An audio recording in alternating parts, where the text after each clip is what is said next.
दोस्तों, आप सभी जानते हैं कि इलेक्ट्रिक वर्क इतनी इम्पोर्टेंट है कि आज के टाइम में अगर इलेक्ट्रिक के द्वारा अगर इलेक्ट्रिक न हो तो काम बिल्कुल कहीं ना कहीं बंद पड़ जाता है। इस इलेक्ट्रिक के माध्यम से तरह तरह के बड़ी बड़ी फैक्ट्रीज, कंपनीज, तरह तरह के बड़े बड़े ट्रांसफार्मर और all over world in digital work in supported to electric power. इस इलेक्ट्रिक के द्वारा इतने सारे वर्क हो रहे हैं जो कि पब्लिक को इतने सारे इससे फायदे हो रहे हैं, इतने सारे इससे मैन्युफैक्चरिंग हो रही है और इतने सारे इससे तरह तरह के बिजनेस लोग करते हैं। इस सेशन में मैं आप सभी को बताऊंगा कंपोनेंट और पीपीएपी के बारे में। आप सभी को मैं पहले बता दूं पीपीएपी का मेन मीनिंग क्या निकलती है। पीपीएपी का मेन मीनिंग है production parts approval process. Means क्या होता है? Production parts approval process means जो प्रोडक्शन जो हम बनाते हैं, जिस चीज को हम मैन्युफैक्चरिंग करते हैं, उस चीज को प्रोसेस अप्रूवल करते हैं। कैसे करते हैं? जब हम किसी चीज को प्रोडक्शन बनाते हैं, उस चीज को पहले हम रिव्यू करते हैं, चेक करते हैं उसको, उस चीज के लिए मटेरियल कितनी लगती है, क्या क्या उसमें इंस्ट्रूमेंट लगते हैं, उस चीज को हम क्या करते हैं, पहले उसके लिए हम पूरे सामान एकत्रित कर फिर क्या करते हैं, उस काम के लिए हम प्रोसेस चालू करते हैं। तो मैं इस पार्ट से यही हमारा टॉपिक है कि production parts approval process. Means कोई भी प्रोडक्ट को बनाते समय उसको पहले हम प्रोडक्शन करते हैं, उसके पार्ट्स को जानते हैं, फिर उस चीज को हम अप्रूवल करते हैं, फिर उसकी हम प्रोसेसिंग चालू करते हैं मैन्युफैक्चरिंग के लिए। तो इस मैन्युफैक्चरिंग के लिए हम 5 डिवाइडेशन में मैं बांटा हूं। इस मैन्युफैक्चरिंग को सबसे इजीली तरीके से कौन कौन से स्टेप के द्वारा मैन्युफैक्चरिंग का प्रोसेस कंप्लीट होता है, एकदम सिंपली तरीके से बताऊंगा कि इस मैन्युफैक्चरिंग में कैसे हम वर्क करें ताकि इस कंपोनेंट और पीपीई के जो हमारे मैन्युफैक्चरिंग के प्रोग्राम होते हैं, जो हमारे मैन्युफैक्चरिंग के द्वारा बड़े बड़े इंडस्ट्रियल बड़ी बड़ी कंपनी चलते हैं जहाँ पे मैन्युफैक्चरिंग किया जाता है, इस चीज को एकदम इजीली तरीके से बताऊंगा 5 भागों में। सबसे इजी टिप्स जिससे आप सभी के मैन्युफैक्चरिंग आसान तरीके से कंप्लीट हो जाएंगे। जैसे हमारा एक पीपीई के फर्स्ट लेवल ले लूं, फर्स्ट पार्ट जो कि appearance approval report. First level में मैं बता दूं कि अप्रूवल रिपोर्ट मीन्स क्या होता है, जो अप्रूवल रिपोर्ट है इसमें क्या होता है कि जो हमारा मैन्युफैक्चरिंग का जो हम काम स्टार्ट करते हैं, जो हम काम लिए रहते हैं, उस चीज के हम पहले हम लोगों से कॉन्टेक्ट लेते हैं, फिर उसके क्या करते हैं, उसके डायग्राम लिखते हैं, क्या उसकी खर्चा आती है, उस चीज को पहले हम रिपोर्ट लिखते हैं, रिपोर्ट और एक लेटर तैयार करते हैं कि इस चीज के लिए हमें ये चीज चाहिए, ये इंस्ट्रूमेंट लगेगी, उस चीज के लिए वैसा वैसा हम वस्तु को एकत्रित कर लेते हैं। तो उस चीज को हम पहले हम उसकी एक रिपोर्ट बनाकर रख लेते हैं कि इस चीज को हमें इस तरह से बनाना है, करना है और इस चीज के लिए ऐसा मटेरियल हमें लगने वाले हैं। तो ऐसे करके हम उस चीज के मैन्युफैक्चरिंग के लिए हम पहले क्या करते हैं, अप्रूवल रिपोर्ट ले लेते हैं। फिर हम क्या करते हैं, नेक्स्ट स्टेप में हमारा क्या है, सिंपल एंड डायमेंशनल रिजल्ट। क्या है? Simple dimensional result. जब हम रिपोर्ट ले लेते हैं, उसकी रिपोर्ट हम बना लेते हैं, फिर हमारा दूसरे स्टेप में क्या आता है, डायमेंशनल रिजल्ट। मीन्स क्या मीनिंग निकलती है रिजल्ट की? जब सिंपल से मैं एक एग्जांपल देता हूं, जब हम कोई भी स्टूडेंट जब धीरे धीरे स्टार्टिंग से, जब ईयर स्टार्टिंग होता है, स्कूल स्टार्ट होता है, तब वह पढ़ते पढ़ते क्या होता है, उसकी एक छमाही एग्जाम होती है, यूनिट एग्जाम होती है। यूनिट एग्जाम होने के बाद उसके मार्क्स, उसके रिजल्ट आते हैं, फिर छमाही एग्जाम होते हैं, फिर उसके रिजल्ट आते हैं, फिर सेकेंड यूनिट आती है, फिर लास्ट एग्जाम होता है, फाइनल एग्जाम। तब उसके पूरे एक ही साथ में ईयरली रिजल्ट निकलता है। तब उसकी मीनिंग निकलती है कि इस चीज की मीनिंग में कौन पास है, कौन फेल है, और किस तरीके का उसका रिजल्ट आउट होने वाला है, और कैसा उसका प्रोसेस है। तो ऐसे ही इस सेकेंड स्टेप में हमारा प्रोसेस है कि इस चीज को, जब हम उस चीज की रिपोर्ट बना लेते हैं, जैसे कि आपको मैं एक एग्जांपल दे स्टूडेंट की, वो धीरे धीरे जब वो पूरा यूनिट की एग्जाम दे लेता है, तो फाइनल एग्जाम में उसकी पूरी डिटेल्स मालूम हो जाती है कि ये किस लेवल का है। तो वैसे ही जब हम कोई भी मैन्युफैक्चरिंग करेंगे, उसकी हम रिपोर्ट बना लेंगे, तब हम उस चीज की डायमेंशनल कर लेंगे, तो हमें उस चीज की रिपोर्ट हमें मालूम पड़ जाती है कि उस चीज को हम ऐसा करेंगे तो इस चीज का रिजल्ट ऐसा मिलेगा हमें।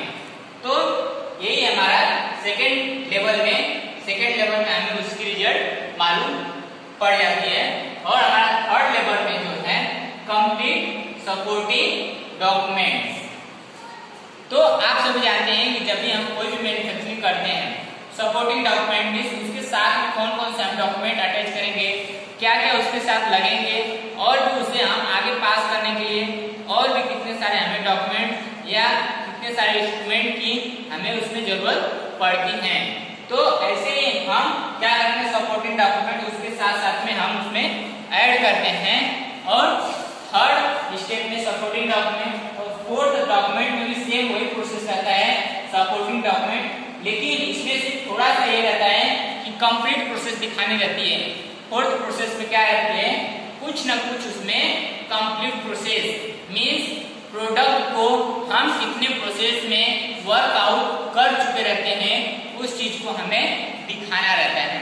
ये हो गया हमारा सपोर्टिंग प्रोसेस। और हमारा जो फिफ्थ लेवल है, इस लेवल में हमें क्या बताना रहता है कि हमारा जो मैन्युफैक्चरिंग आता है उसमें रिव्यू और सप्लायर मैन्युफैक्चरिंग लोकेशन मींस जब हम फोर्थ प्रोसेस तक हम अपने मैन्युफैक्चरिंग यानी कि जॉब को कोई भी वस्तु को हम बना लेते हैं, तब हम क्या करते हैं, उसको रिव्यू करते हैं। रिव्यू मींस उसको फिर से उसको दिखाते हैं उस क्या क्लाइंट को, जिस क्लाइंट से हम उस चीज को लिए रहते हैं, जॉब जिस क्लाइंट का हम काम लिए रहते हैं, जॉब लिए रहते हैं, उस क्लाइंट को हम बना के दिखा देते हैं, मींस रिव्यू कर देते हैं।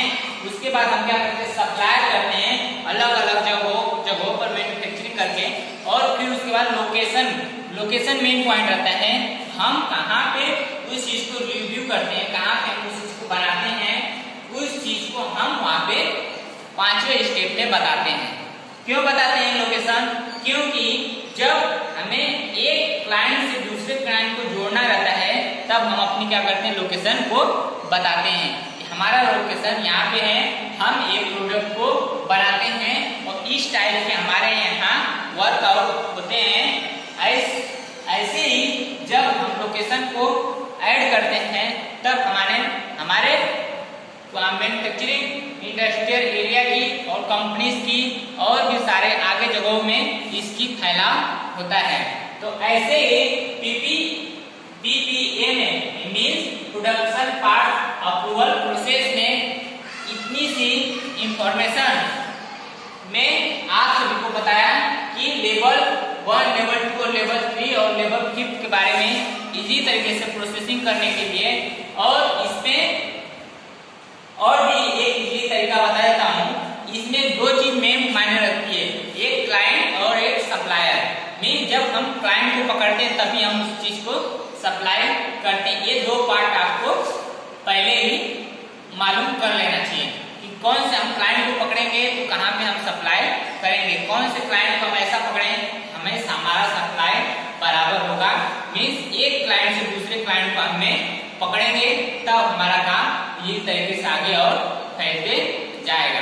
तो जैसे कि मैं थोड़ी सी और क्लाइंट्स के और सप्लायर के बारे में बता देता हूँ कि जैसे आपको और भी जॉब मैन्युफैक्चरिंग करने में इजीली हो सकता है। तो जैसे मैं बता दूं आप सभी को कि reliable process good quality means जब हम क्लाइंट को उसमें गुड क्वालिटी देते हैं, अच्छी फिनिशिंग, अच्छी काम करने के तौर तरीके, उसमें अच्छी क्वालिटी देते हैं, तब क्या होता है उस क्लाइंट उस तरफ अट्रैक्टिव होता है। नेक्स्ट स्टेप में देखते हैं इसी प्रोसेस को किस तरह से हम क्लाइंट को सप्लाई प्रोडक्ट को करते हैं। नेक्स्ट स्टेप में क्या है, कॉमन अंडरस्टैंडिंग रिक्वायरमेंट मीन्स क्या होता है कॉमन अंडरस्टैंडिंग रिक्वायरमेंट में कि जब हम क्लाइंट को उसके तौर तरीके, उसकी जॉब के बारे में बताएंगे, इस जॉब के इस तरह से यूज करते हैं, यहाँ पे इसकी उपयोग होता है, उसकी बारे में हम समझाते हैं, अंडरस्टैंडिंग करते हैं, तब वह क्लाइंट का होता है और हमारे तरफ अट्रैक्टिव उसे हो जाता है उस तरफ। तो हम इसी के नेक्स्ट थर्ड पार्ट में देखते हैं क्लाइंट और सप्लायर के बारे में कैसे हम उसे अट्रैक्टिव करते हैं। नेक्स्ट पार्ट क्या है, common awareness of change means इसको जब हम कॉमन अवेयरनेस चेंज मीन्स क्या होता है, जब हम उस चीज को रिव्यू करते हैं, उसको समझाते हैं और फिर हम बताते हैं कि इस काम को अगर हम इस टाइप से करते हैं तो अगर इस टाइप से आपकी मैन्युफैक्चरिंग और आगे तक बढ़ती है तो इसमें और भी सारे हम आइटम्स और भी सारे हम इसमें अलग अलग तरीके के प्रोडक्ट्स इस तरह के बनाएंगे, चेंजेस करेंगे, तब हमारे प्रोडक्ट्स और भी मैन्युफैक्चरिंग ज्यादा मात्रा में उपलब्ध होगी और ज्यादा सप्लाई होंगे।